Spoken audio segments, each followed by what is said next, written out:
Welcome to the Beyond Jiu Jitsu podcast. I am your co-host, Kieren Lefebvre, joined by... What's up, Kieren? Adam Childs here. We rocking out episode 89. Boom, 89. As you can tell by the title, this one's going to get pretty spicy. Not really, because we both agreed. Very, very mild. Mild. We're talking about grappling versus striking. Just a few articles come out about it recently. You said there was one. So what spurred this topic? You said there was one by Jocko Willink that you read. That's right. Yeah. Not by him, but yeah. Talking about grappling versus striking. And I thought, well, let's drag that corpse. Let's dig up that corpse and, poke it with a stick for a little bit more. I mean, I feel like we probably should have brought on some token uneducated striker. Yeah, to argue against this. Yeah, to argue against and then this. it could get so escalated that it's an organized fight at the gym between you and the that's like right. I said, you. Kieren, I'm having you fight for the podcast. I'm having some audio difficulties over here. Audio. Check. Hang on. Yeah, that's better. Sorry. Okay. I lost my sound in me headphones. In my ears. In my ears. Oh, the problem's in my head. My ears stopped smelling. So, yeah, you when you said we're going to drag up this corpse, it really is a corpse. And I think that this argument died in 1993 after UFC 1. Yeah, pretty much, right? I think majority of listeners would have watched or at least heard about or somehow been exposed to UFC 1. I mean, I'm old. Well, I'm not that old. But anyone older than me is going to say, you're still young. Anyone younger than me is going to be like, you're fucking old, bro. Yeah, you're pretty old. Yeah, right. You're a bit of a boomer. I don't even know what you are. Gen, I don't know. The same generation, you spanner. P? You're not Gen X. I don't know. I don't even know. We're the same generation. Are we? We're Gen Y. Here? Are we both Gen Y? Yes, bro. But why? But why? I scraped in by 6 months. Did you? When does, I don't know, when does it change? It ends after 1995. So 1996 and after is technically not Gen Y. It's like the millennial generation. But then it's weird. But I've looked this up because I get in this argument a lot. Wow. How do you get who? Yeah, like, what do you mean exactly. you get it? The reason that I get in this argument is because the term millennial is a blanket term. It's not actually a generational. You know how they have different generation letters? Millennial isn't one of those, right? So you know how the current generation is like alpha generation, like Atlas is alpha generation. Is that what they're called? I didn't alpha. even know. So it's restarting the Greek alphabet or whatever it is, right? So it's then we went Gen Z, then back to Gen Alpha, right? Right. So those letters are designated by years. So it's a very clear cutoff. If you were born at this day, you know exactly what generational letter you fall under. However, millennials is talking about people that grew up in the new millennium. So people that were like young, I'm assuming under 18 in the 2000s, right? Those people are considered millennials. But so it's a blanket term. It's not an actual generation. So this is, and if you think you know better than me, correct me by submitting a question to the show. But that is my understanding of it. Because again, I've gotten this argument so many fucking times. And when I talk to people that are, at the top of the generation Y and I'm at the bottom, they're like, oh, you're a millennial. I'm like, no, you fucking idiot. We're both millennials and we're both Gen Y. And we're fucking, anyway.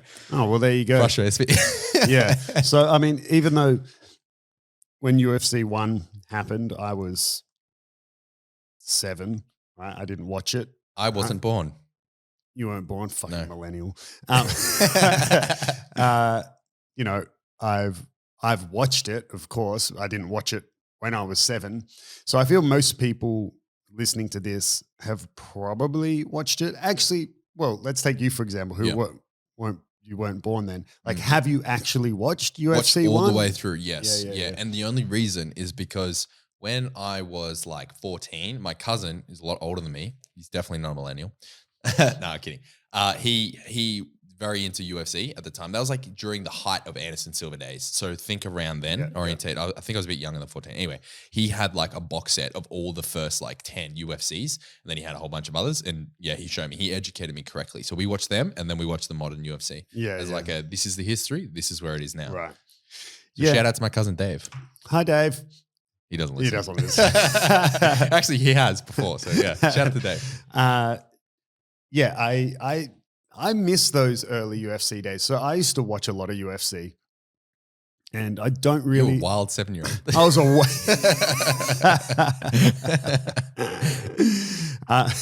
Yeah, so, but I don't really like follow it anymore. I don't know. The sport as a whole doesn't interest me from a spectator point of view as much as it used to. But when I watched the most UFC was in those Anderson Silva days as well. Like, sort of the top guys were Anderson Silva, Like the Iceman. GSP, yeah, Chuck Liddell, Rampage Jackson, BJ Penn, Randy Couture. John Jones was just starting to come in Yeah, a little bit after. I mean, I'd sort of already stopped watching it. Okay. Oh, I'd watched it. Yeah, he was maybe sort of just coming in. Yeah. Anyway, I miss those early UFCs. Like, it really is. It's something out of the movies when you really could have style versus style. You know, nowadays it's very, I don't know, like you just really don't find like style versus style, because if someone knew they were walking in, even if you were a Muay Thai guy or a boxer, and you knew you were walking into a boxer versus whatever matchup, you're going to be like, okay, well, I'm going to train some MMA leading into this, you know, and what portion of MMA you're going to train, well, whichever you're the least versed at. So I miss those days of really having style versus style. Like real raw style. Yeah. Do you remember the dude? There was one dude that was a boxer and he wore one glove. Yeah. Because he wanted one. he wanted one free hand to be able to like hold on to shit. Oh, that's like some schoolyard shit. I went to boarding school for a small while, and we used to wrap that tea checks towels. out, by the way. Yeah, 100%. And we used to wrap tea towels, like a whole bunch of tea towels around one hand, and use it as a boxing glove and just wail each other. Ya? Yeah, man. Yeah, we got our dominant hand wrapped up in like 3 or 4 tea towels because we had like a little kitchenette. We used to fucking wail at each other, bro. That's so good. And we used to roll as well. We used to grapple. But I had no idea what we're doing. You would have no idea. That's where I learned how to do a rear naked choke. Yeah, so I miss those days, man. Like watching the real style versus style, and we said at the start, like digging up a corpse.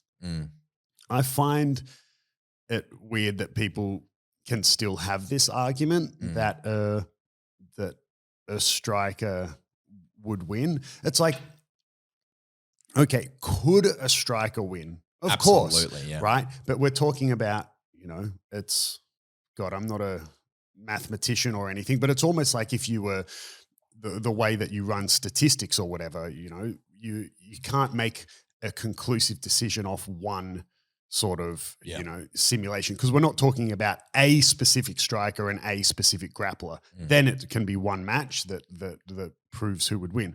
All right. But when you're just talking about strikers versus grapplers, I don't care, man, fucking build some AI bots, right? And run the simulation 1,000,000 times, which one comes out on top more would be the grappler. I'd say over 99% of the time. Yeah. So yes, a striker could win, of course. There's always that, what's the expression? Like a puncher's chance or whatever. Yeah, literally.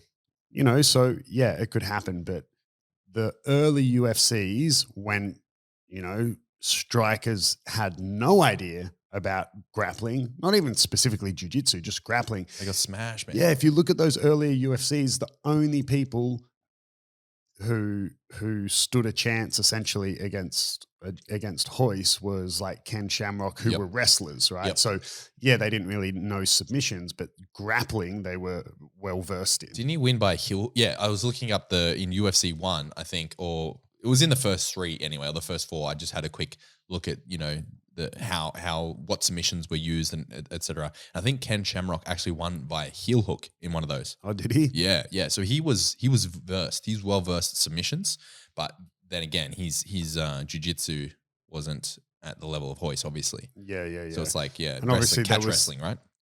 Yeah, and there was no weight divisions or anything. So like Hoist was like half the size of most of the dudes. Yeah. So the argument that a striker would win, like that, it's just like you just got to use the correct vocabulary. Yeah, a striker could win, but like if you need an answer, So of course the grappler, like it was proven, man. Unfortunately, you can't run the test anymore because, like I said, if you knew you were walking into that sort of situation, you're going to train MMA essentially. Yeah. Right. And I mean, I suppose you could run the test, but even still, most people are basically aware of basic positions in jiu-jitsu, even if they don't know the names of them. If you've seen UFC, you've been exposed rather to basic jiu-jitsu positions. That's right. Yeah. Even if, I get that all the time when people come in to do a trial jiu-jitsu class. They've never trained before. Oh, but I watch heaps of MMA or whatever. Yeah. So they usually even already, know how to do a very poor from a technique point of view, but usually know how to do a rear naked choke or something. Yep. Know what the position mount is. They, like you said, they might not know what it's called, but they're kind of aware of the positions. Yeah. And I mean, with the commentating these days, you wouldn't be surprised if they knew all the basic positions and the names. Like, okay, this is side control, this is mount, this is guard. But anyway, so yeah, I mean, the point was that you'd be hard pressed to find someone that doesn't know anything or hasn't seen it before. So it's not as pure as it was back in 1993. Yeah. However, I think that, I mean, you could run the simulation, but man, but the coding, too much work. Yeah, way too much work. I'm really busy with the podcast. I don't have time to run that AI. But if anyone out there does, let us know. But I mean, I would put everything I have on it that the grappler would come out on top more than 99% of the time. Yeah. So I think that's pretty clear cut. And I don't think any of our listeners would probably side with the striker. Mm-hmm. If you do, then go listen to the Beyond Boxing podcast. I hope there is a Beyond Boxing.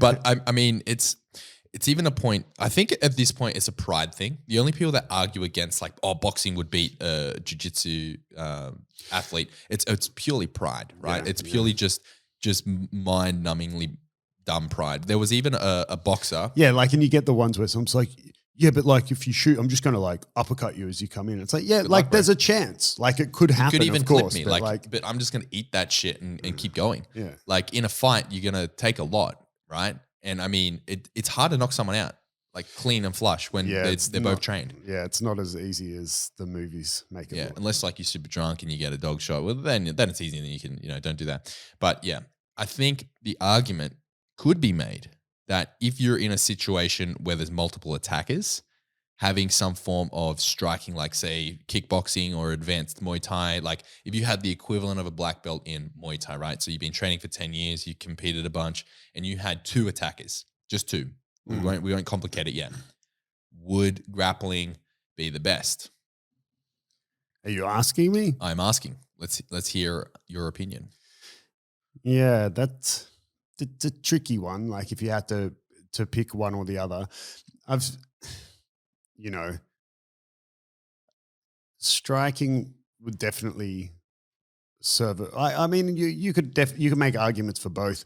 The striker could potentially just be like something from the movies. And I've seen security footage of street fights where this dude had multiple people coming at him and he was like, wow, like one punch knocked someone out. Yeah. Wow, reverse flying kick, knocked that dude out. And it was like, it could happen. Yeah, I wouldn't, if you're in a multiple attacker situation, I definitely wouldn't advocate for ending up on the ground. Yeah, 100%. Because you're getting soccer kicked in the head. But I think I said this before, if I did end up on the ground then in a multiple attacker scenario, I bet you anyone who's trained jiu-jitsu is going to have a better chance at being able to get back up off the ground and run away than someone who doesn't do any sort of grappling. I really like that argument. Yeah. Like people go, oh, but why would you want to be on the ground? Well, I don't. And the fact that I train means I'm able to not end up on the ground. Yeah. Yeah. Get the fuck back up. Whereas like you put a boxer on their butt and tell them to get back up where they can punch you, and a grappler is not going to have a bar of it. Right. It's not happening. But although it has been yours and No-Gi Rob's guard game at the moment. Stand the fuck back up. we were even doing like guard specific the other day, and it was whoever whoever was winning or something had to stay in on the bottom playing guard. And so Rob was winning and a new partner comes in and he just did like 2 hip escapes and then a technical stand up and like shot a double. I'm like, Rob, you're not even playing guard. Yeah. He's like, but I did 2 hip escapes first. Oh dear. At least when I do that, I go from sit up guard and then come up. At least, you know, at least sugarcoat it. Yeah, exactly. In like you're trying to play guard. Yeah, 100%. Yeah. But yeah, why do you think it is that at the core of striking versus grappling, what is it about grappling that gives it the advantage over striking? That's a really good question. So I think we need to like set some parameters. Obviously, we're talking about a scenario where both people are identically trained, same weight. You know, we're not going to get into that sort of discussion. I think the reason that grappling has such a significant advantage is because if you're taking someone into a world where they know nothing, like absolutely nothing, they're just going to drown. On the ground, you have your force against them, but then you can manipulate the ground and you have the ground force against them. They're just going to drown in a sea of basically being smothered, overwhelmed, and controlled. It's the control of grappling.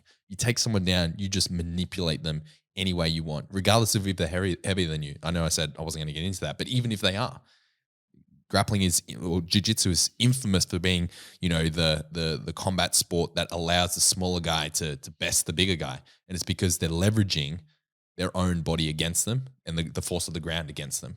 It's beautiful. Yeah. And there's an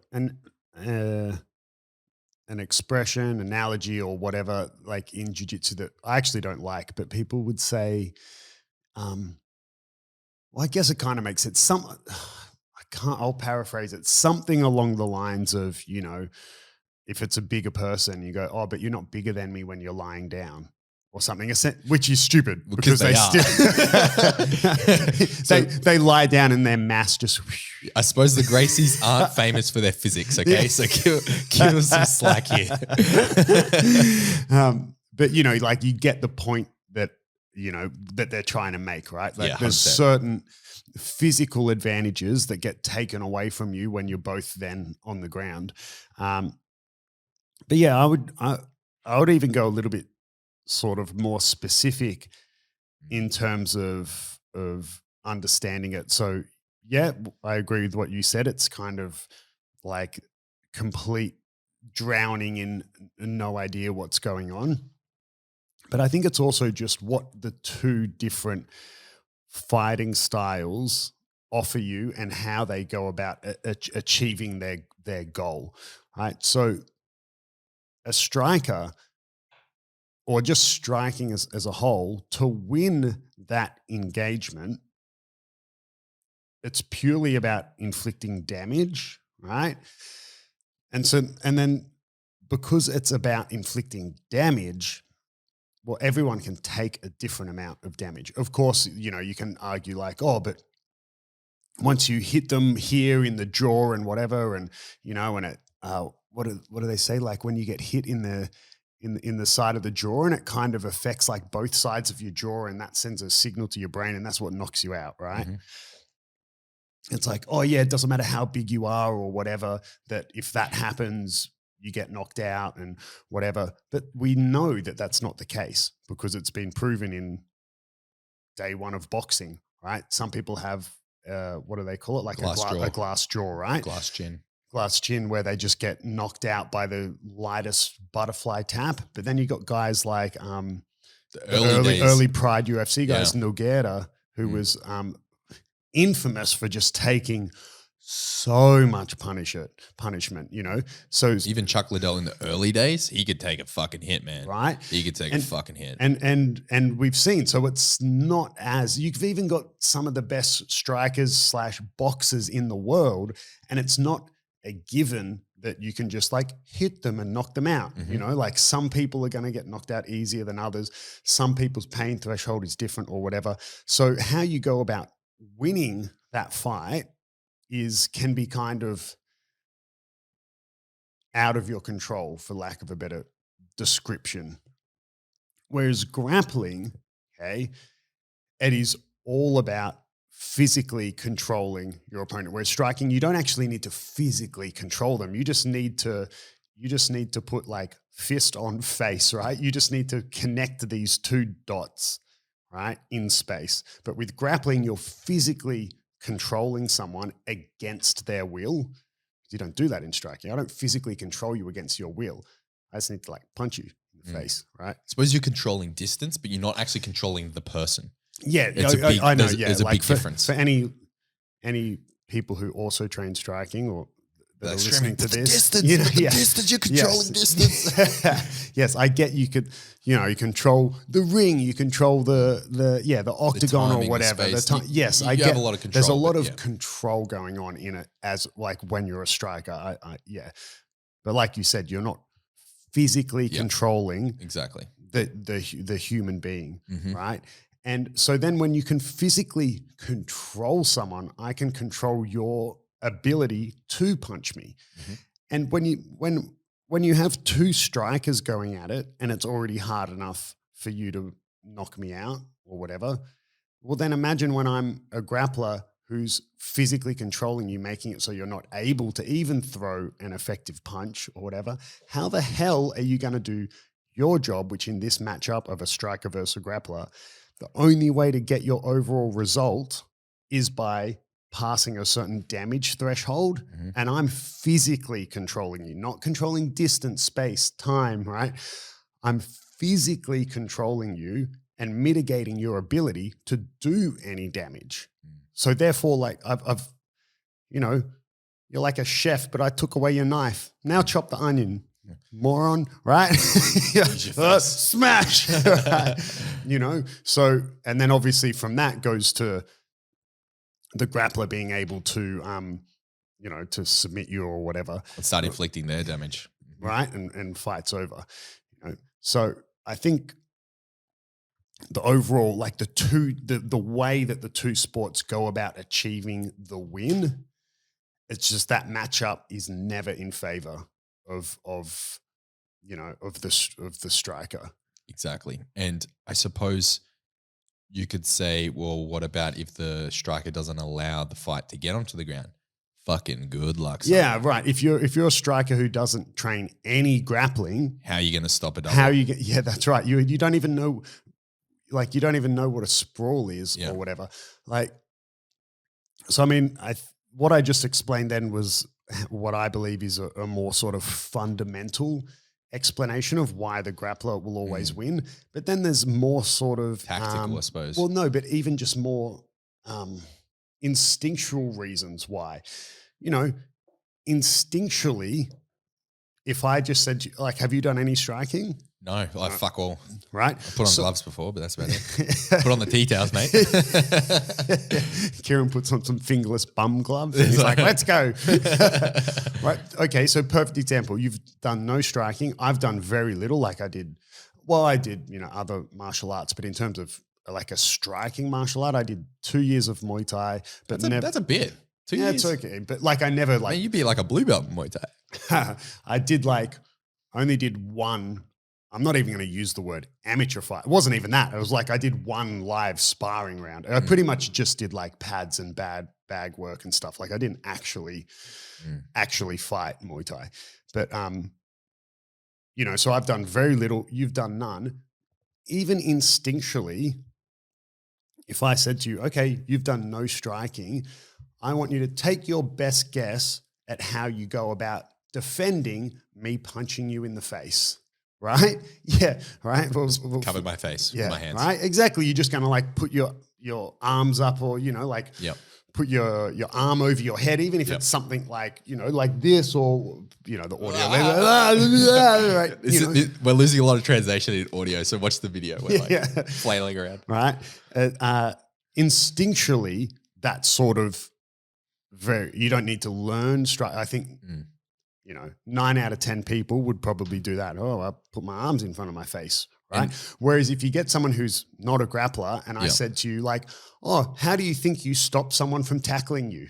And they'll be like, so like that's my point when you said, oh, but the striker might say, well, they don't let it go to the ground. Well, unless you're also a grappler or train some grappling, which again goes all the way back to the start where I said you can't really simulate this matchup anymore because of just the, the amount of information people consume, even if they don't watch MMA, they've seen it, right?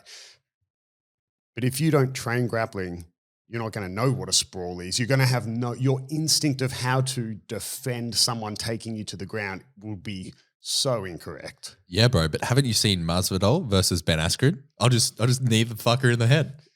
So I don't know what happened in that fight. You've seen the clip. You've 100% seen the clip. It's the infamous Masvidal runs up as Ben Askren goes for the takedown straight away.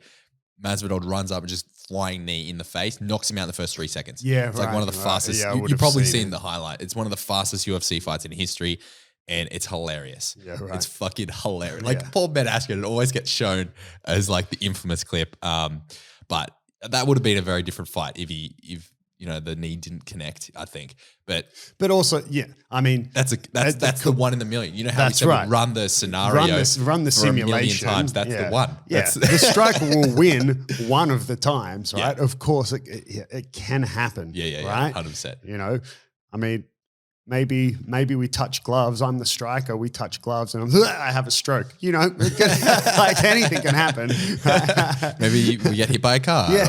Or a bomb goes off. Yeah, 100%. But, so there's even I explained why I believe the fundamental why the matchup is never in favor of the striker, just because of the way the two disciplines want to achieve, the victory, right?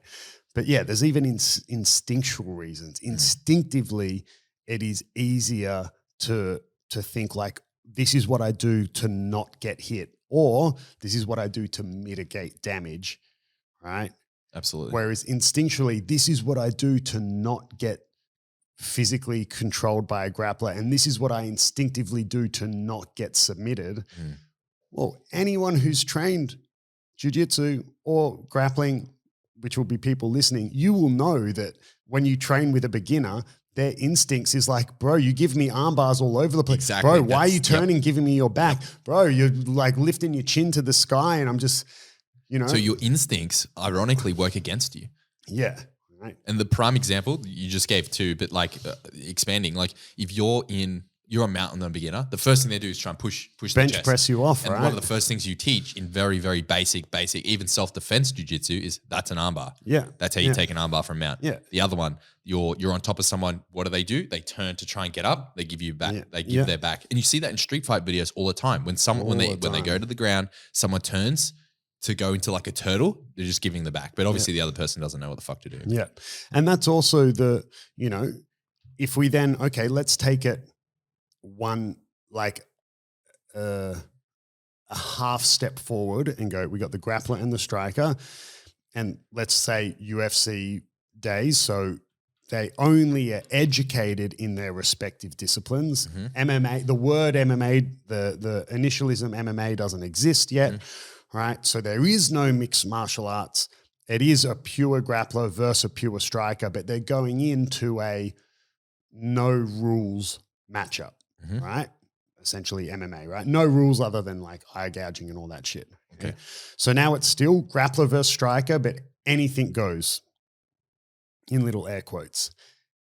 Not only instinctively is it, more natural for someone to go, this is what I do not to get hit, than this is what I do to not get grappled.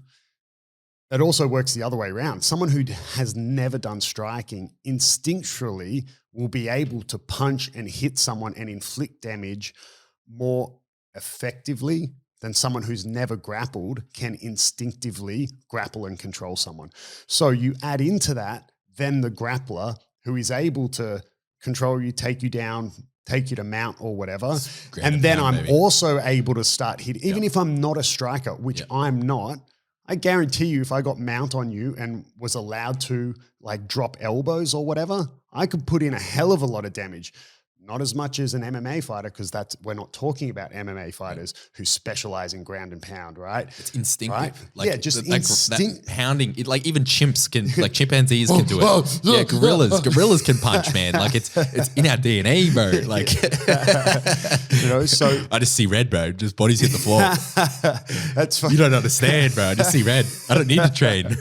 There's actually like I don't know what maybe there is an expression in English, but in Portuguese, we say, sangue no olho, which means like, see red, or like the translation would be like blood in the eye, or blood in the eyes, or whatever. And it's, that kind of like when someone smells blood, right? That like, but it's also a fucking meme, like people that like think they'll like win fights, you know, like the Chad dudes, like that maybe they lift 3 times a week and they're like, bruh, you don't get it. Like I'll unleash the demon. It's so funny you say the Chad dude. So I don't know if he listens to the podcast. I hope he does, but we've got this. Actual Chad. Yeah. Chad actual. So we've got Chad actual. Got this newish student. His name's Chad, this Canadian guy. He's such a dude. Like he's such a nice guy. So keen to learn. Big, fit, strong guy. But we got into a conversation and he was like talking about how much he hates his name. He was like, just like everything that goes with Chad. Yeah. And before I even got to it, he was like, and him being North American as well, I was like, man, it just screams like frat boy. Yeah. And I was like, it's almost like to some degree, it's like the male version of being a Karen. It is. Sort of. Legit it's like is. Being the Chad. Being a Chad. Yeah. And he was like, I hate it, bro. Shout out to Chad. And to make it worse, he's Canadian and he's super he's built. Fucking jacked. Man. He looks like a Chad. He works in the fitness industry, right? So he's at the gym all the time and and so you can also give him a hard time that he's like a Canadian lumberjack, Yeah, straight up, and the long hair. And and he's got long hair, the facial hair, the beard. Super jacked. He's a power lifter, so he's like just tank of shit. All he needs is a plaid, shirt or jacket. Yeah, and he's on the piece. He's on. He actually, speaking of Chad, he was rolling a couple of weeks ago with Dale. So Chad's a white belt, fairly new. Dale's a blue belt, and they're probably similar weight because Dale's a big guy. And Dale had threw on a mounted triangle on Chad. Nice. And then Chad, being a big, strong, explosive dude, did the correct thing. Like, how do you get out of a mounted triangle? Well, first you got to bridge and roll, turn it into a regular triangle, and then do an escape from there. And so Chad did the correct thing, like a big bridge, but it was so big and explosive. And Dale at the time still had his hands kind of locking in the triangle or whatever. Man, Dale face planted into the mat and he got a concussion from it. Holy shit, really? Yeah. And this was at our gym. And I didn't hear about this. And our gym, the mats are super soft. Like we got nice, none of those hard competition mats. We got nice soft mats. Yeah. And they're on it's got a springy floor. It's not it's not a sprung floor, but it feels springy. It's not like a gymnastics floor, but it's. Yeah, it feels springy because it's not concrete. Because it's the floor is polished floorboards. So because it's wood opposed to a concrete floor. Have you rolled on cement? Man. It goes cement and then, competition mats is probably a good way to put it. I suppose everyone has. But they suck. If you notice in the gym, maybe you haven't noticed. You told me, there's one strip of concrete under the mats and you can feel the difference. I try to avoid it now. Yeah, even though it's the same mats and everything and they're still soft, you can feel, even just walking on it, you can feel the difference between mats on concrete and mats on wood. But anyway, poor Dale had a concussion from it. Damn, son. Yeah. He did. No, he's all right. He came back to training. The next day. Yeah. So, those... like you said, it's in our DNA. Hulk smash someone. Yeah, man. The fundamental A to B of the two combat sports lean towards grapplers. The instincts lean towards grapplers. I just don't see a world that a striker's winning it. I mean, man, I really don't. When you're looking at it from the the overall simulation, run a million sims, yeah. I mean, 10 of them, the striker will win or whatever. But you and I both realize we're biased as shit. This is the Beyond Jiu-Jitsu podcast. We're not going to come out here and say, yeah, fuck, strikers would smash us, bro. Like, we're wasting our time here.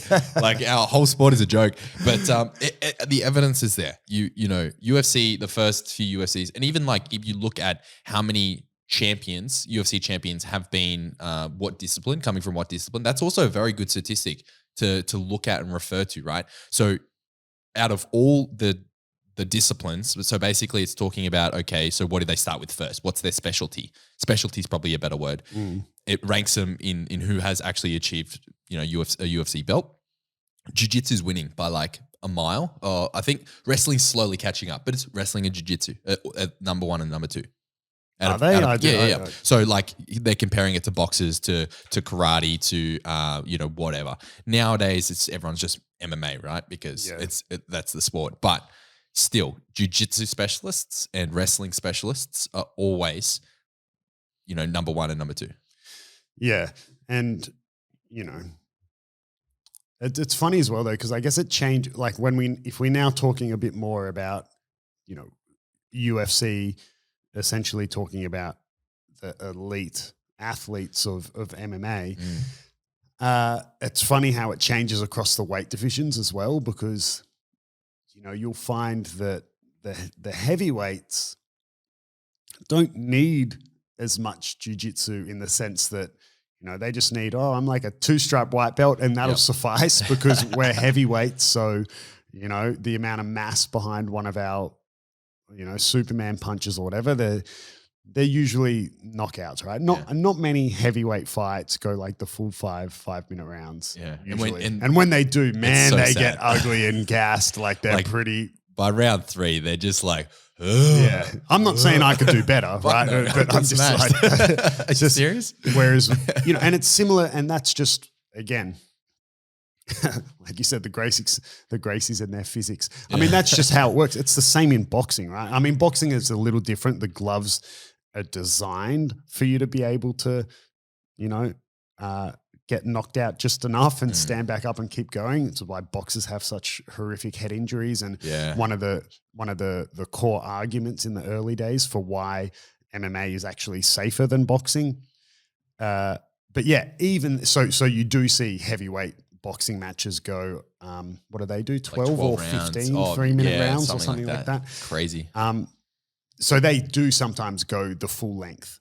But even then, if you look at boxing, right, there are way more knockouts in the heavyweight division than the bantamweight division. For sure. So like Mike Tyson's winning way more fights by knockout than Manny Pacquiao is, and, so it's the same in MMA. When you're looking at the elite fighters, you don't necessarily need to be a black belt in jiu-jitsu. Yeah. But the initial grappler versus striker, even those strikers in the heavyweight division, they do still train grappling. Yeah, 100%. Right? Even if it is just, this is how not to get taken down, and if you do, this is how you get back up. Yeah, yeah. And remember, the core of it, we weren't talking about someone that is an absolute elite of the elite in striking and a blue belt versus a black belt in jiu-jitsu. That's not the conversation here. Yeah. The conversation is one versus the other, where one has 0 striking and the other has 0 jiu-jitsu. Like if we start to talk about, okay, what mix is the best? Because then you could go, look at Adesanya, for example, particularly when he, during his rise, he was a blue belt in jiu-jitsu. But that was one of his weakest parts of his game, but he was still winning.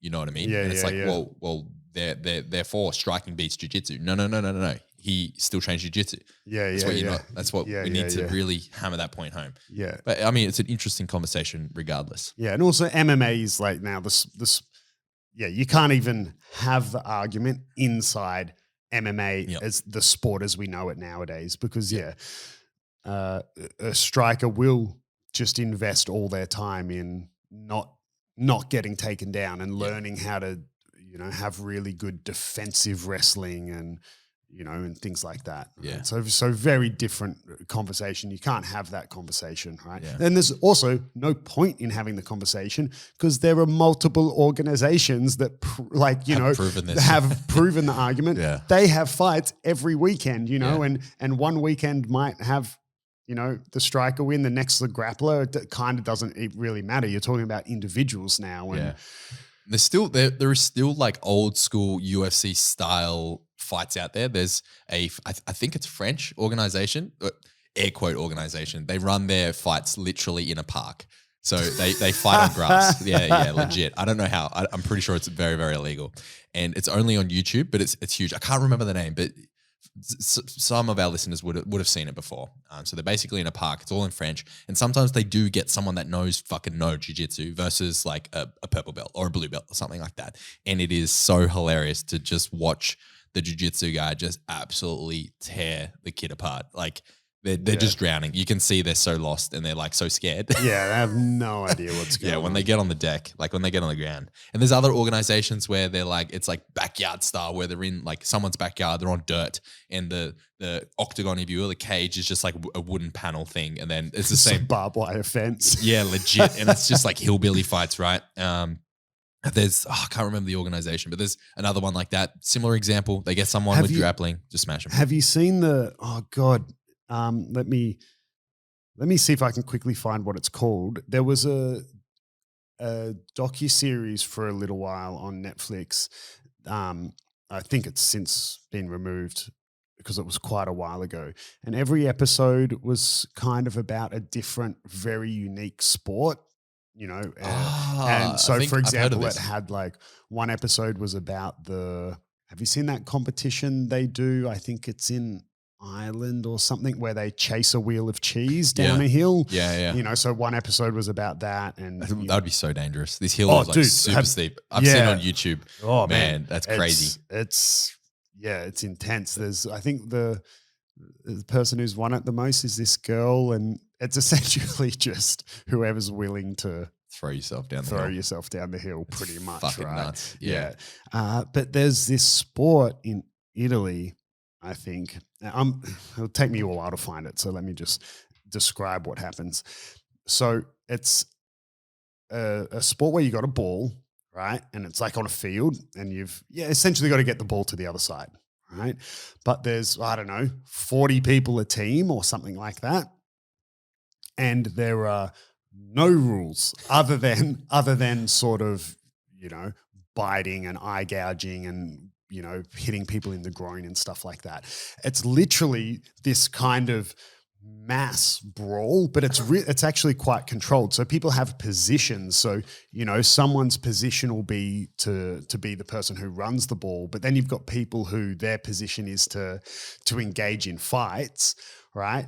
And there are some rules. I think it's like nuts. If two people are fighting, like you can't like come along and hit, like you can't then join that fight.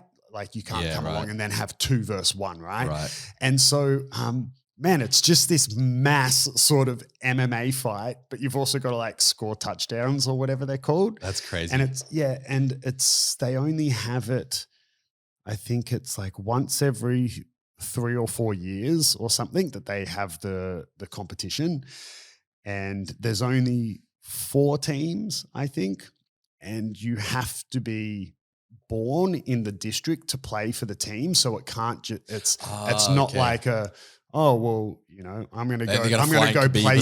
Yeah, that's right. Like you can't change teams. Conor McGregor's on the other team. Yeah, it depends where you were born. Right. You have to have been born in that district or whatever to play for that team. And yeah, man, it's intense. Like I'll do a little. I'll find the name of it after this episode, and then on the next episode, I'll just do a little shout back to be like, "Hey, if anyone was wondering, this is what it's called." I'll find it because that's a good idea. If the docuseries is still up as well, it's well worth watching. That's man, like it looks crazy. It's pretty crazy. It's like it's chaotic, but also organized, and it's not just chaos. A bunch of thugs. It's people who it's not a career. It's a one-off. It's a thing that happens like once every few years, but it's also they take it really seriously, you know? Wow. So it's like Russian team fighting crossed with NFL. Yeah, kind of, I guess. Yeah, it's a bit like that. Yeah. And then, and there's a lot of pride on it because then that district, they're the champions for 4 years. For the 2, 3, 4 years that, however often they have it. It's pretty cool. It's definitely worth looking at, and probably less horrific than the chasing of the wheel of cheese. Yeah. Because that shit is fucked, bro. But I did, while we're on this conversation on weird sports, I did eventually go and watch some combat karate. Oh, what'd you think? Yeah, just like watch some highlight things. Yeah, man. I mean, they punch and kick each other real hard, that's for sure. But it's pretty funny, just even like their little sort of like dugout sort of, ring pit thing. Yeah, it's like a pit. Makes me think of like the old Bloodsport movie where they fight on that sort of ramp thing. Yeah. Yeah, it's very similar. It's cool. Yeah. But anyway, maybe we should have had Van Damme on to argue for speaking of Bloodsport. We could have had Van Damme on. Someone. Speak of strikers. Yeah. Van Damme, what a dude, man. I grew up watching his movies. They were good. Yeah, bit before my time. Fucking millennial. Yeah. Well, on that note, I suppose we'll put the corpse back in the grave when it comes to grapplers versus striking. No surprises there from anyone that clicked on this. You knew what we were going to say. Yeah, I think so. Sometimes things just need to be said. Yeah, there's like one striker hanging on till the end. He's like, but maybe they'll side with me. No. Yeah, right at the end. Yeah, and if you are a grappler and you have a friend that keeps bringing up this argument, refer them to the podcast. Educate them. Yeah, or to your gym. Yeah. Both work. All right, guys. If you want to stay up to date with us, we're on Instagram. At Beyond Jiu-Jitsu _podcast. All our links are there in the bio. Otherwise, until next time. See ya.